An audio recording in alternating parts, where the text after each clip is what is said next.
శేషాచలం అడవులు అనగానే మనకేం గుర్తుకొస్తుంది?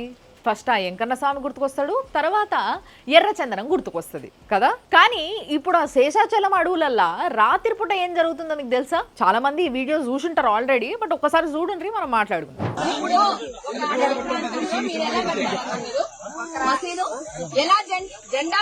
చెప్పండి.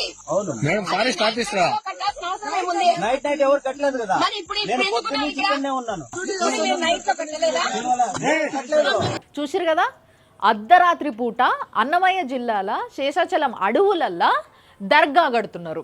దర్గా కట్టడం తప్పేం కాదు, తప్పు అని నేను అంటలే. కానీ ఎక్కడ కడుతున్నారు, ఎప్పుడు కడుతున్నారు, ఏ ఉద్దేశంతో కడుతున్నారు అనేది మాత్రం ఒక పెద్ద ప్రశ్న. ఇదే ఉద్దేశంతో అక్కడ ఒక ఫారెస్ట్ ఆఫీసర్ వాళ్ళని ఆపి అడిగితే వాళ్ళ ఆన్సర్లు చూడండి ఎట్లున్నాయో. ఈ రోజు దాటితే మంచి రోజు లేదని చెప్పి, మంచి రోజు పెద్ద కాదండి, ఇదేమన్నా మీ ల్యాండ్ నీకేమైనా పట్టం ఉందా?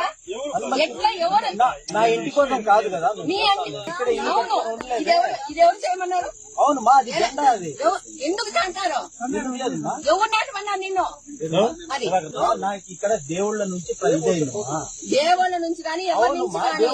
ఇప్పుడు చూసిరుగా ఆఫీసర్ అడుగుతుంది ఆయనని, ఏం చేస్తున్నారు అర్ధరాత్రి పూట, ఏం పనులు ఇవి అని అంటే, ఈ రోజు దాటితే మళ్ళీ మంచి రోజు లేదు అంట.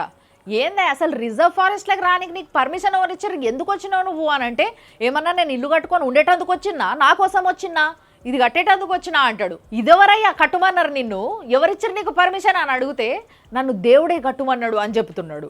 దీన్ని వితండవాదం అనక ఏమంటారు చెప్పుండ్రి. మీరు బాగా అబ్జర్వ్ చేస్తే ఈ లాస్ట్ 4-5 ఇయర్స్ నుంచి ముఖ్యంగా ఈ శేషాచలం అడవులు ఏవైతే ఉన్నాయో, అంటే శ్రీశైలం దగ్గర నుంచి తిరుపతి వరకు ఈ స్ట్రెచ్ మొత్తం ఈ 4-5 ఇయర్స్లో ఒక జనాభా, అంటే ఒక వర్గానికి సంబంధించిన జనాభా విపరీతంగా పెరిగిపోయినరు.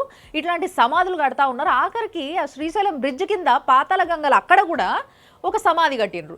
ఏడ సందు దొరికితే సమాధులు కట్టుకుంటూ పోతున్నారు. ఒక్క ఈ స్ట్రెచ్లనే కాదు, ఏపీలో ఇంకా చాలా జాగాలల్లా ఎక్కడెక్కడి నుంచో ఈ అక్రమ వలసదారులు వచ్చి ఏమేం పనులు చేస్తున్నారో చూడు.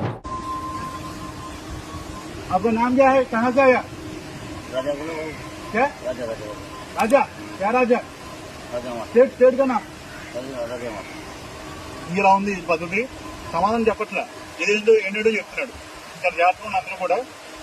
ఇది ప్రస్తుతం గణపురంలోని జగన్నాథపురం గ్రామంలో ఇతన్ని మేము కొద్దిగా ఐడెంటిఫై చేసాం. ఊర్ల నుంచి ఇట్లా రిజర్వ్ ఫారెస్ట్ల దాకా ఇట్లాంటి కథలు అవుతూనే ఉన్నాయి అని అంటే, అక్కడ గవర్నమెంట్ ఏం చేస్తుంది? రేపు హార్మోని పాడైపోతే ఎవరు బాధ్యులు దానికి? ఇట్లనే మరి పెద్ద పెద్ద లొల్లు అయ్యేది ఇట్లాంటి వదిలేయడం వల్లనే.